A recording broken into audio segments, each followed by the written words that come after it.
নমস্কাৰ অসমীয়া ভাই বন্ধুসকল, কি খবৰ আপোনালোকৰ? আশা কৰিছোঁ সকলোৰে খবৰ ভালেই।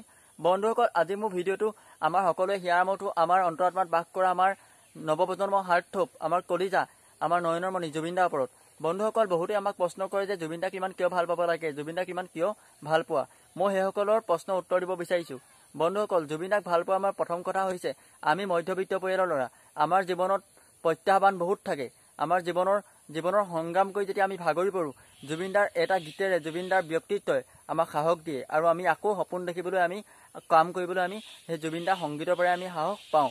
বিপদৰ সময়ত, 2 নম্বৰ কথা, বিপদৰ সময়ত যেতিয়া আমি দুখত থাকোঁ, যেতিয়া আমি ডিপ্ৰেশ্যনত ভুগি যাওঁ, মানে বিভিন্ন কথাত, তেতিয়া আমাক কোনো সাহস নিদিয়ে। তেতিয়া আমি জুবিন দাৰ সংগীতৰ পৰাই সাহস পাওঁ, জুবিন দাৰ কথা বতৰাৰ পৰাই আমি সাহস পাওঁ।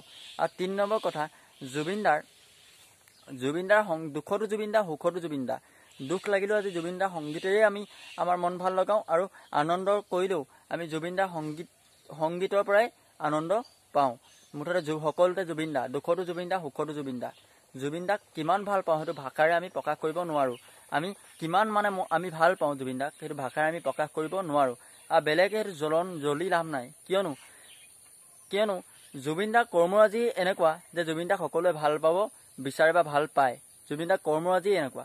এজন মানুহৰ কৰ্মৰাজি কিমান মহান হ'ব লাগিব, কিমান মহান হ'লে এজন মানুহে অন্তৰত ৰখায়, হৃদয়ত ৰখায়। জুবিন দা আমাৰ হৃদয়ত আছে, আমাৰ জুবিন দা আমাৰ অন্তৰ আত্মাত আছে। জুবিন দাক আমি নিজতকৈ ভাল পাওঁ। আমি জীয়াই থকালৈকে জুবিন দাক কেতিয়াও এৰিব নোৱাৰোঁ। আৰু জুবিন দাৰ কিমান ভাল পাওঁ বা কিয় ভাল পাওঁ সেইটো ভাষাৰে প্ৰকাশ কৰিব নোৱাৰোঁ। সেইটো কৈ থাকিলে শেষ নহ'ব। মুঠতে জয় জুবিন দাহে আমি ক'ম। জয় জুবিন দা, জয় অসম। ধন্যবাদ বন্ধুসকল। জয় জুবিন দা।